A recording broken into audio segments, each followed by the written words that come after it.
नमस्कार दोस्तों, स्वागत है आपका आईएएस पीसीएस में। हम लोग बीपीएससी के लिए पीएसआईआर का कुछ क्वेश्चन को डिस्कस करेंगे। तो चलिए देखते हैं क्वेश्चन को। क्वेश्चन है कि एब्सोल्यूट सॉवरेनिटी का कंसेप्ट किसने दिया है। हम पहले भी क्वेश्चन को डिस्कस कर चुके हैं, काइंड ऑफ रिवीजन है। तो ये जो सॉवरेनिटी का जो कंसेप्ट दिया है वो थॉमस हॉब्स ने दिया है। किसने दिया है? थॉमस हॉब्स ने दिया है। एब्सोल्यूट सॉवरेनिटी मतलब क्या? एब्सोल्यूट सॉवरेनिटी मतलब कि ऐसा सॉवरेनिटी जो कि इनएलिनेबल हो, इनडिविजिबल हो, एब्सोल्यूट हो। मतलब कि ऐसा सॉवरेनिटी मतलब कि जो हम बता चुके थे कि स्टेट में 4 पार्ट में एक पार्ट सॉवरेनिटी भी होता है, जो कि बहुत ज़्यादा इंपॉर्टेंट कंपोनेंट है। तो जो एब्सोल्यूट सॉवरेनिटी मतलब क्या है? मतलब कि स्टेट जो है वो अपना कोई भी कानून, कोई भी पॉलिसी को क्या कर सकता है, लागू करवा सकता है। सिटीजन जो है उसको क्या करेगा, मना नहीं करेगा, उसको इम्प्लीमेंट कर जो होगा तो उसको मानने के लिए बाध्य है। मतलब कि उसमें क्या है कि जो मतलब कि लोग हैं वो उसको मतलब कि मना नहीं कर सकते हैं। दूसरा बात है कि इस सॉवरेनिटी में रिलीजन का भी इंटरफेरेंस नहीं होगा, किसी दूसरे देश का भी इंटरफेरेंस नहीं होगा। सॉवरेनिटी का मतलब यही होता है। ये तो एब्सोल्यूट सॉवरेनिटी का मतलब बोल रहे हैं, मतलब कि और ज़्यादा मतलब कि स्ट्रॉन्ग सॉवरेनिटी। इसमें मतलब कि स्टेट जो बात बोल दिया वो एक प्रकार से पत्थर की लकीर है, वो लागू होगा। तो यहाँ पर एब्सोल्यूट सॉवरेनिटी का कंसेप्ट हॉब्स ने दिया था, जिसमें केवल इंसान जो है, जो नागरिक है, वो केवल राइट टू लाइफ को छोड़ करके, राइट टू लाइफ में भी एक प्रकार से पॉलिटिकली रिवोल्यूशन नहीं होगा, एक प्रकार से लोग इंडिविजुअल बेसिस पर क्या करेंगे, रेसिस्ट करेंगे। तो ये एब्सोल्यूट सॉवरेनिटी का जो कंसेप्ट है वो थॉमस हॉब्स ने दिया था। एब्सोल्यूट सॉवरेनिटी मतलब कि एब्सोल्यूट इनएलिएनेबल, मतलब इसको आप विखंडित नहीं कर सकते, इसको डिवाइड नहीं कर सकते। ये जो सॉवरेनिटी ऐसा नहीं है कि स्टेट के लिए जो कानून है वो रिलीजन अपना चलाएगा, उसको भी स्टेट लागू करवाएगा, नहीं। स्टेट जो लागू करवाएगा वही केवल माना जाएगा। अब जो रूसो का क्वेश्चन है कि जनरल विल का कंसेप्ट किसने दिया था। ये कंसेप्ट जो है रूसो ने दिया था। जनरल विल, आम इच्छा, बहुत इंपॉर्टेंट मतलब कि कंसेप्ट है। हम पहले बता चुके हैं कि रूसो जो है एक प्रकार से ये भी सोशल कॉन्ट्रैक्ट ट्रेडिशन से संबंध रखते हैं। सोशल कॉन्ट्रैक्ट ट्रेडिशन मतलब क्या? मतलब कि आम नागरिक ने क्या किया है कि मिल करके क्या किया है कि एक कॉन्ट्रैक्ट साइन किया है, जिसके बाद जो है वो स्टेट का निर्माण हुआ है। हम पहले ये भी बताए थे कि रूसो के अनुसार स्टेट ऑफ नेचर कैसा था। हम बताए थे कि पीसफुल था, इनोसेंस था, लेकिन प्राइवेट प्रॉपर्टी का जो कंसेप्ट आया तो उसके कारण कंफ्लिक्ट बढ़ा, करप्शन बढ़ा। तो इसके कारण जो समस्याएं पैदा हुई, उसके कारण जो स्टेट का निर्माण किया गया ताकि इन चीज़ों को रोका जा सके। तो रूसो ने जो स्टेट का निर्माण किया है उसको जो सॉवरेनिटी दिया गया है, तो इसमें स्टेट, हॉब्स ने कहा है कि जो स्टेट के पास सॉवरेनिटी है वो एब्सोल्यूट है, लेकिन रूसो के पास जो है, उनका कहना है कि स्टेट के पास जो सॉवरेनिटी है वो सॉवरेनिटी लोगों से आ रही है। समझने का कोशिश कीजिए। अब हॉब्स का कहना है कि जो एब्सोल्यूट सॉवरेनिटी जो स्टेट के पास है वो स्टेट का मतलब कि वो लोगों के पास से नहीं आ रही है। अब एक बार स्टेट बन गया जो बन गया, अब स्टेट ही जो है वो अपना जो चीज़ है लागू करवाएगा। लेकिन यहाँ पर रूसो का मानना है कि स्टेट तो बनाया है, लोगों ने बनाया है, तो लोगों ने बनाया है तो स्टेट के पास सॉवरेनिटी भी जो है वो लोगों से आ रही है। मतलब कि एक प्रकार से स्टेट जो है वो लोगों को रिप्रेजेंट कर रहा है। मतलब कि स्टेट जो वही कानून को लागू करवाएगा जो लोग उनको बना करके देंगे। मतलब कि कलेक्टिव रूप से लोग, जो लोग हैं वो आपस में एक प्रकार से मिल करके कानून बनाएंगे, और उसके बाद जो स्टेट है जो उसको क्या कर सकता है, लागू करवाएगा। मतलब कि जनरल विल का कंसेप्ट दिया। जनरल विल मतलब कि लोगों की इच्छा, लोगों की इच्छा मतलब कि वैसा कानून ही लागू करवाएगा जिसको आम लोगों ने आपस में मिल करके बनाया है। तो आम लोगों ने जब मिल करके बनाया तो इसको मतलब कि एक प्रकार से इनका कहना था कि एक प्रकार से जो स्टेट के पास जो सॉवरेनिटी आ रही है वो लोगों किससे आ रही है, जो लोग हैं वो मिल करके एक प्रकार से क्या है, कानून बनाए हैं, और उसी को स्टेट जो है वो लागू करेगा। तो यहाँ पर थोड़ा सा समझिए, लोग जो है वो मिल करके कानून क्यों बनाए हैं? लोग मिल करके कानून इसलिए बनाए ना, ताकि स्टेट ऑफ नेचर में जो समस्या आ रही थी वो समस्याएं ना हो, ताकि वो एक प्रकार से जो आज़ादी उनका छीना जा रहा था कन्फ्लिक्ट के कारण या फिर करप्शन के कारण, वो सारे जो आज़ादी हो फिर से लोगों के पास आए।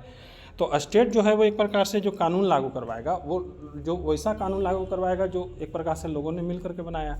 तो लोगों ने जब मिल करके बनाया है तो इसी को कहा गया है कि मतलब कि स्टेट जो है वो एक प्रकार से जनरल विल को रिप्रेजेंट कर रहा है। तो अगला क्वेश्चन देखते हैं। डायरेक्ट एक चीज़ और यहाँ पर याद रखिएगा, तो लोगों ने मिल करके कानून जब लागू करवाया है तो एक चीज़ यहाँ पर थोड़ा सा समझिएगा। तो रूसो का एक चीज़ यहाँ पर यह भी मानना है कि चूँकि लोगों ने मिल करके कानून बनाया है और अपना ज़्यादा से ज़्यादा वो आज़ाद रहे, ज़्यादा से ज़्यादा उसके पास लिबर्टी रहे, इसलिए वो कानून बनाया है। तो स्टेट जो है उस कानून को क्या कर सकता है, किसी को मतलब कि क्या कर सकता है, फोर्सली जो है वो लागू करवा सकता है। क्यों? अगर मान लीजिए इंडिविजुअल, अगर मान लीजिए कि अगर कोई कानून का वायलेशन करता है तो स्टेट जो है उसको फोर्स करेगा कि तुम गलत कर रहे हो, उसको सज़ा भी देगा। क्यों? क्योंकि अगर मान लो कि तुम अगर इस कानून का वायलेशन करेगा तो तुम्हारी आज़ादी छीन जाएगा। तो तुमको आज़ाद रहने के लिए, तुमको फ्री रहने के लिए हम तुमसे ज़बरदस्ती ये काम करवाएंगे। तुमको लग रहा होगा कि मतलब कि मेरे बिल के खिलाफ काम किया जा रहा है स्टेट के द्वारा, लेकिन नहीं, तुम्हारे बिल के खिलाफ काम जरूर किया जा रहा है, लेकिन तुम्हारे आज़ाद करवाने के लिए हम कानून जो है वो लागू करवाएंगे। दोस्तों इस प्रकार की बात बोलते हैं। तो इसलिए यहाँ पर बोलते हैं कि स्टेट जो है वो अपने कानून को लागू करवाने के लिए, इन्फोर्स कराने के लिए वो एक प्रकार से वायलेंस का भी सहारा ले सकता है। वायलेंस का सहारा इसलिए लेगा ताकि मतलब कि लोग जो है उसको माने, ताकि वो आज़ाद रहे। यहाँ पर ये चीज़ समझिए। अगला क्वेश्चन है कि डायरेक्ट डेमोक्रेसी की झलक सबसे पहले किस थिंकर में देखने को मिलती है? रूसो। क्योंकि हम पहले बता चुके हैं स्टेट उसी कानून को लागू करवाएगा जो मतलब कि सभी लोग जो है वो मिल करके कानून बनाए हैं, उस कानून को जो है वो स्टेट जो है लागू करवाएगा। यानी कि यहाँ पर जब सब लोग मिल करके जब कानून बनाएंगे तो यही तो डायरेक्ट डेमोक्रेसी का झलक देखने को मिल रहा है ना। देखते हैं अगला क्वेश्चन।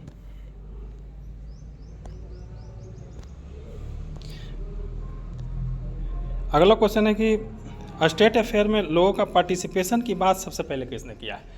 पार्टिसिपेशन की बात मतलब कि स्टेट के कानून बनाने में, पॉलिसी बनाने में, उसको इम्प्लीमेंट करने में, इसकी बात सबसे पहले किसने किया है? एरिस्टोटल ने किया था। हम पहले बता चुके हैं कि वो नागरिकता का शर्त भी रख देते हैं, क्योंकि वोमेन को वो नागरिकता का शर्त नहीं, वोमेन को नागरिक नहीं मानते हैं, उसके अलावा बच्चों को नहीं मानते हैं, इसके अलावा बूढ़ों को नहीं मानते हैं, जो बुजुर्ग हैं उनको नहीं मानते हैं, इसके अलावा और कौन है, इसके अलावा जो स्लेव हैं उनको भी मतलब कि नहीं मानते। क्यों? क्योंकि उनका मानना है कि स्लेव के पास फिजिकल तो पावर है लेकिन उसके पास विजडम का पावर नहीं है। इसलिए ये चारों को क्यों नहीं, मतलब कि ये लोगों को नागरिकता नहीं देने की बात करते हैं। वो नागरिकता बाकी इन लोगों को छोड़ करके वो नागरिकता देने की बात करते हैं, लेकिन वो नागरिकता देना मतलब कि एक प्रकार से स्टेटस का विषय नहीं मानते, बल्कि वो मानते हैं कि स्टेट अफेयर में पार्टिसिपेट करना चाहिए। ये चारों लोग जो हैं, जैसे वोमेन हो गए, बुजुर्ग हो गया, या स्लेव हो गया, या फिर बच्चे हो गए, ये स्टेट अफेयर में पार्टिसिपेट नहीं कर सकते। वोमेन के पास घर का काम करने से फुर्सत नहीं है और बुजुर्ग जा नहीं सकते हैं, स्लेव के पास विजडम नहीं है और बच्चे भी घर से छोड़ के जा नहीं सकते हैं। तो इसलिए ये लोग स्टेट अफेयर में पार्टिसिपेट कर ही नहीं सकते हैं, तो सिटीजनशिप इन लोग को क्यों दिया जाए?